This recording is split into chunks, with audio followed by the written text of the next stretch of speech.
I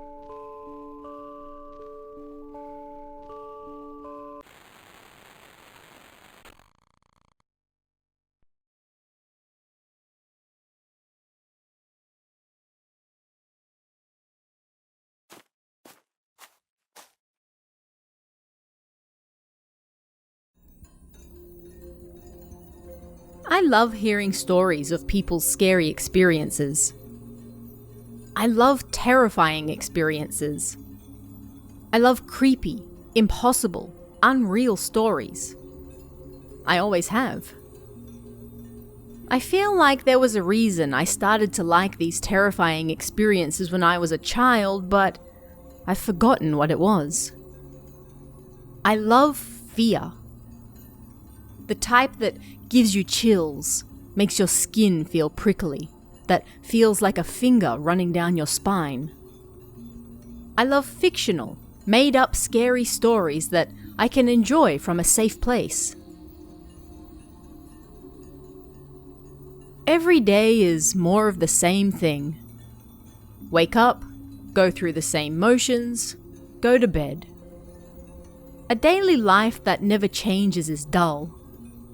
But there is also happiness in that. I chose a life without change. A life without change is a safe life. And in the gaps of those safe days, I can imagine scary experiences. For example, on a mundane road home. And just like that, I found a set of stairs I'd never seen before. Was there an underpass? There weren't any large roads nearby, nor any trains. So why were they here? Or did these stairs always exist, day after never-changing day? I was curious, and so decided to go down them. I was curious, and so decided to go down them. I went down 10 or so steps, and then the stairs turned in another direction for another 10 or so steps. When I finally reached the bottom, a concrete path extended into the distance. The unpleasant sound of air passing through the passage echoed quietly. It kind of made me feel like the protagonist in a story. Yeah, maybe I was right in the middle of a scary experience. I opened and closed my hand, confirming that I still had control over my own body. It's a staple of horror that if you stick your neck out to see what scares you, then you'll get dragged off to another world, never to return again. In fantasy, it's no problem bringing something back with you that you found in another world, but if you touch something strange in horror, or even just look at it, then you'll be stuck there forever. I'd seen all sorts of stories like that. The fear that lies at the core of human beings is trying to eliminate things that don't make sense or things that we don't understand. I guess it's a warning to avoid those things as much as possible. What a waste. Don't you think the process of attaching meaning to things that don't make sense is amusing? What a waste. I proceeded down the dimly lit underpass. I turned back to look up the stairs. The air outside seemed white. What exactly was this underground area? A change in the never-changing days. I was intrigued as to how it came about. This wasn't seeing something scary.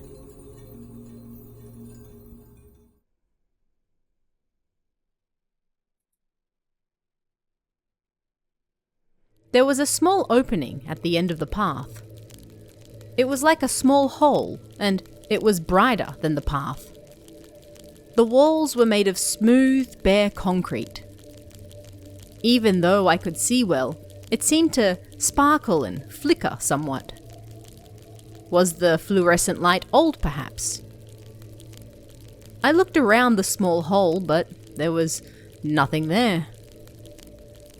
The dark path I came from continued in the opposite direction.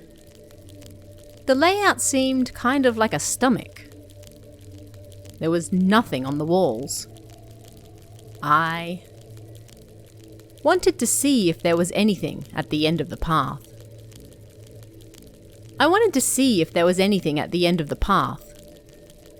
It was a creepy underground pass, but it also wasn't very interesting. I was somewhat more elevated than before, because my daily routine might finally be broken. Something new might change the old. That was why I proceeded down the path without turning back. The sound of concrete being stepped on echoed slightly in the small hole.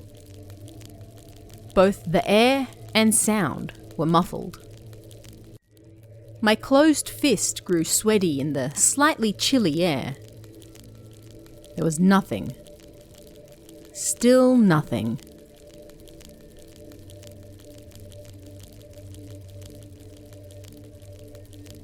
A little further on, there was another hole that was slightly smaller than the last and appeared to be a room. Inside was a photo or a painting. It was hard to tell, but something printed hung on the concrete. It was a forest. A forest was depicted on the board. A dark, empty, slightly foggy forest. The board was rather large, about as wide as spreading both my arms out. I tried touching it.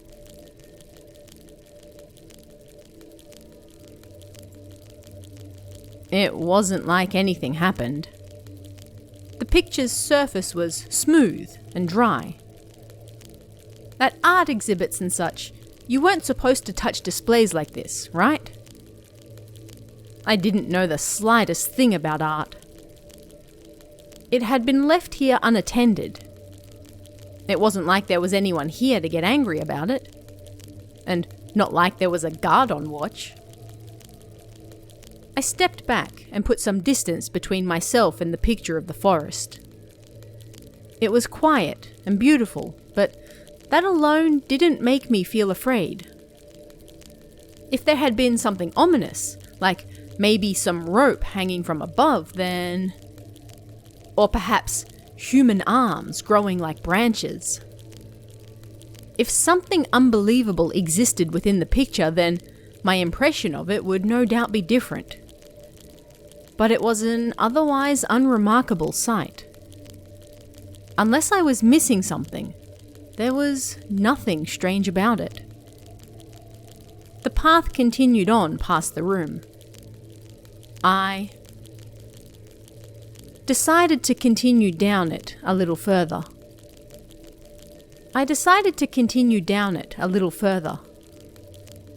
There was a strange picture here, unlike in the last hole. So then, if I continued on, maybe I'd find something even more interesting again. You might say I had great expectations. Even with a picture that looks like nothing more than an uninteresting photograph, humans can go ahead and create their own expectations. And I thought that the next picture had to be more interesting than this one. I continued down the path. A light flickered.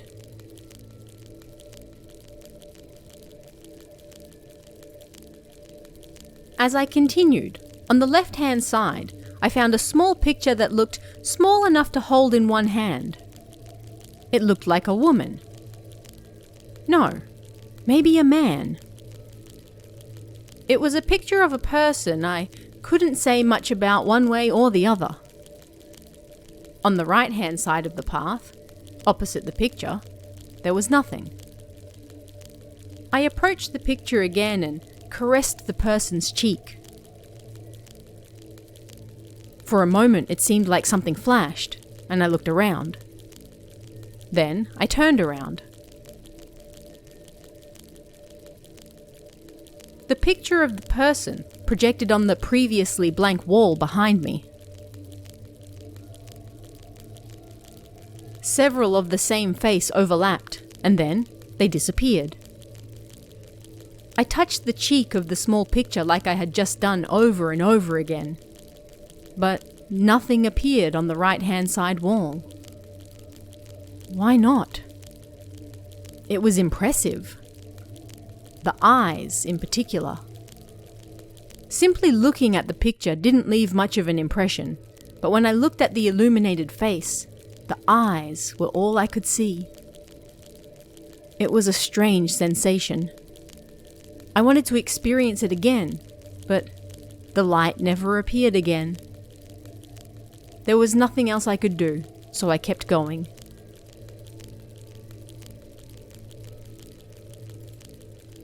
Three pictures of hands on the right. 5 pictures of hair from up close on the left.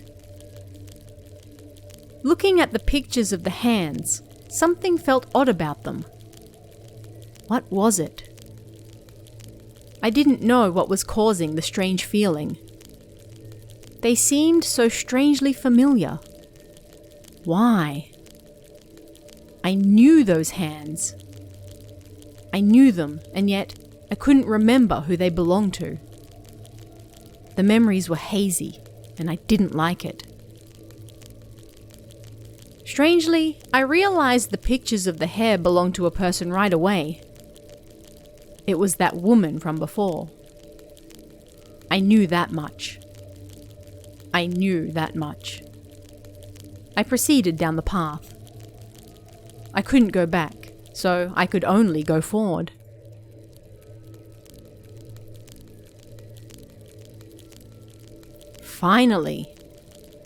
Finally something creepy appeared. An unsettling picture. A picture of somewhere that wasn't here. A girl hung from the roof. A girl hung from the roof.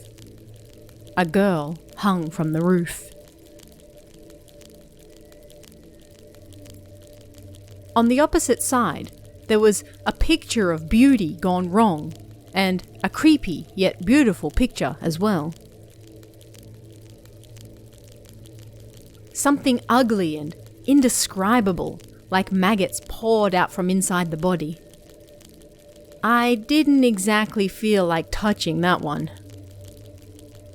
But alongside the awful feeling that rose in my throat, there was also something strange and indescribable.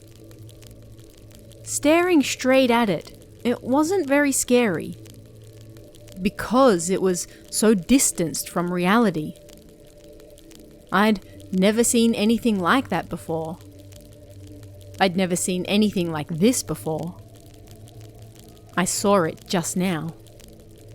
That was why it wasn't scary.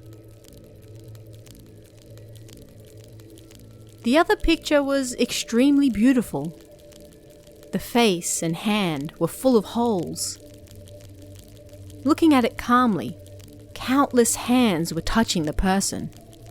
And yet, I found it beautiful. The cloudy eyes didn't look at me. My cloudy eyes looked at it. I had to keep going. I should keep going. Going over there. I was almost there. Almost there. I can tell her I'm home.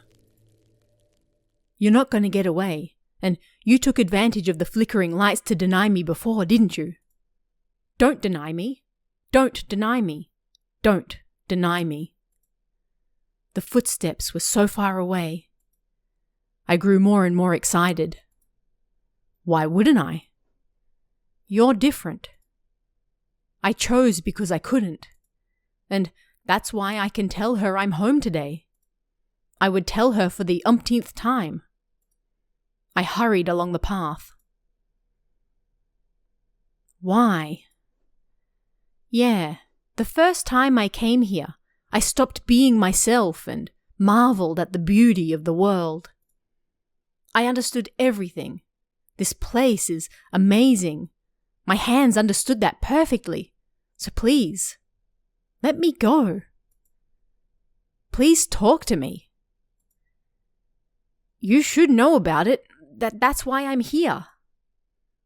I'm not mad. I'm going to take that picture home. That picture. That picture. I'm home. You look beautiful again today. Outside is so boring, so I came to see you again. How many times does that make today? You're so beautiful and I love you and that's why I want to take you home. Let me display you for all eternity. This place is so tiny. So tiny, so please look. You'll soon be born, and I clapped my hands in excitement that she would soon move.